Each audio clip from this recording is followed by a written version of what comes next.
Assalamualaikum 7th class, how are you all? Hope you are all fine.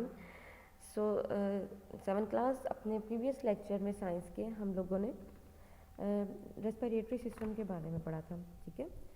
क्योंकि respiratory system एक ऐसा system है through which food is broken down and it's oxidizes and we have energy from this process, ठीक है।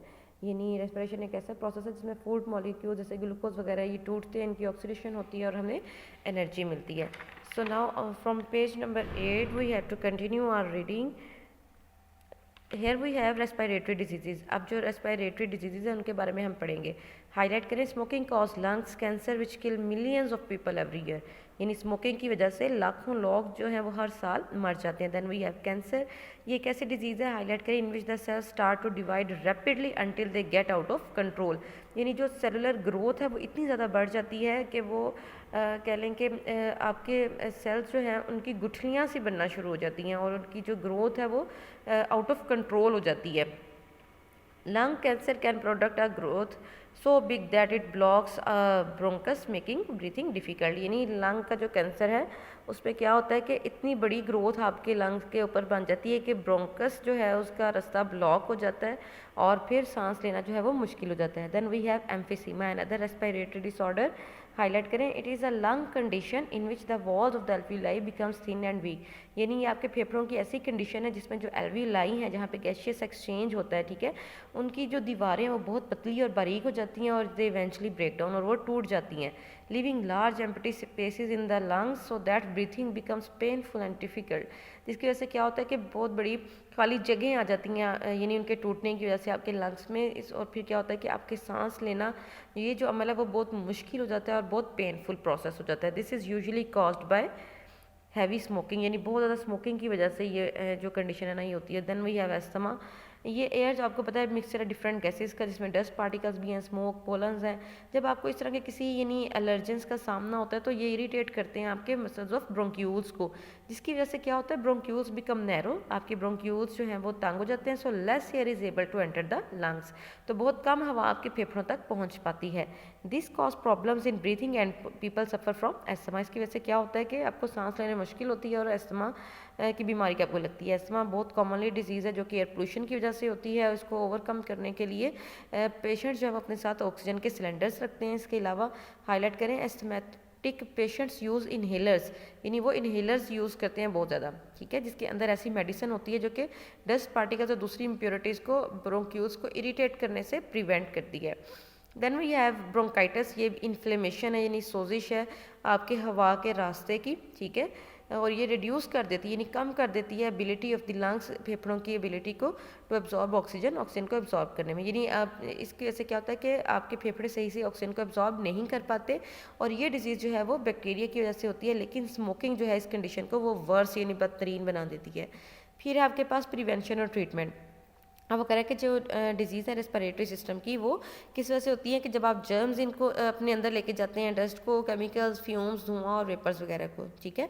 अब इनसे बचने का तरीका क्या है?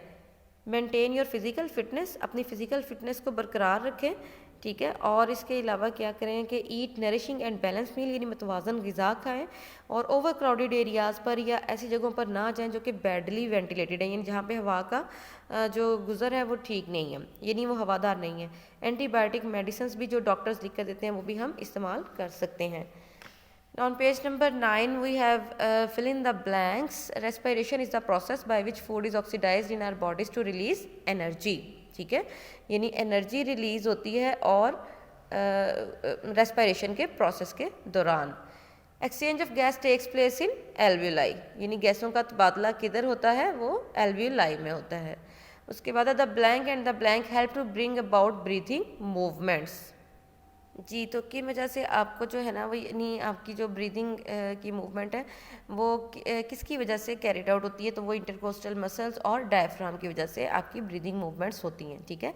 उसके बाद मैंने respiratory disorders like cancer and emphysema, यानी कैंसर और एम्फीसीमा किसकी वजह से होते हैं? डस्ट, स्मोकिंग और केमिकल्स की वजह से। So now on page number 10 we have 3 words to learn remaining. सबसे पहले हमारे पास है कॉन्स्टिपेशन, जो 3 रह गए आपके वर्ड्स लर्न, उसमें पहला है कॉन्स्टिपेशन, इनएबिलिटी, बल्कि ये हम लोग लर्न कर चुके हैं, ठीक है। अब आपका काम क्या है कि आपने ये सारे वर्ड्स टू लर्न जो है ना वो अच्छे से आपने याद करने हैं। जी क्लास, हायर ऑर्डर थिंकिंग में आपके पास फर्स्ट क्वेश्चन है, what is the role played by liver in addition to the digestion of food, यानी फूड की डाइजेशन के अलावा लीवर का काम क्या है। It detoxifies the blood and purifies it, यानी आपके ब्लड को डिटॉक्सीफाई करता है, ठीक है, और इसके अलावा इसको प्योरीफाई करता है, ठीक है, यानी उसके अंदर से जो जहरीले मादे हैं उनको ख़त्म करता है, उनको डिटॉक्सीफाई करता है और उसको साफ़ करता है। How does lung volume change during respiration, यानी जो आपके लंग्स हैं उनका वॉल्यूम किस तरह से बढ़ता है और कम होता है रेस्पिरेशन के दौरान। तो during the process of inhalation lung volume expand, यानी लंग्स का जो वॉल्यूम है वो बढ़ जाता है as a result of muscles contraction, क्योंकि मसल्स सुकड़ते हैं, that makes air rush in through mouth and nose, और उसकी वजह से हवा जो है वो नाक और मुंह के जरिए अंदर की तरफ जाती है लंग्स में। व्हेन द मसल्स रिलैक्स, और जब मसल्स रिलैक्स करते हैं चेस्ट गेट स्मॉलर, चेस्ट का एरिया कम हो जाता है, and air flows out again, तो हवा दोबारा वहाँ से बाहर निकल जाती है। Third है people who have asthma sometimes have asthma attack, which means their bronchioles swell up and close. Why could an asthma attack make it difficult to breathe? यानी वो कह रहा है कि जो एस्थमेटिक पीपल हैं, यानी जिनको एस्थमा की बीमारी है, ठीक है, वो उनको बाज़ का क्या होता है कि जब एस्थमा अटैक होता है तो उनकी ब्रोंक्यूल्स स्वेल अप हो जाती हैं और क्लोज हो जाती हैं, तो उनको सांस लेने में मुश्किल क्यों होती है। Due to an asthma attack the patient face difficulty in breathing because the bronchioles become narrower, so less air is able to enter the lungs. यानी क्या होता है कि अस्थमा अटैक में पेशेंट को सांस लेने में तंगी क्यों आती है, क्योंकि ब्रोंक्यूल तंग हो जाते हैं, उसके ब्रोंक्यूल नैरो हो जाते हैं और बहुत कम हवा जो है वो लंग्स में से गुजर पाती है, इसलिए सांस लेने में प्रॉब्लम होती है, ठीक है। तो ये तीनों क्वेश्चंस आपने, और रीडिंग में आने वाले जितने भी आपके जो हैं वो कह लें कि कॉन्सेप्ट्स, ठीक है, उनको अच्छे से लर्न करना है। Thank you so much.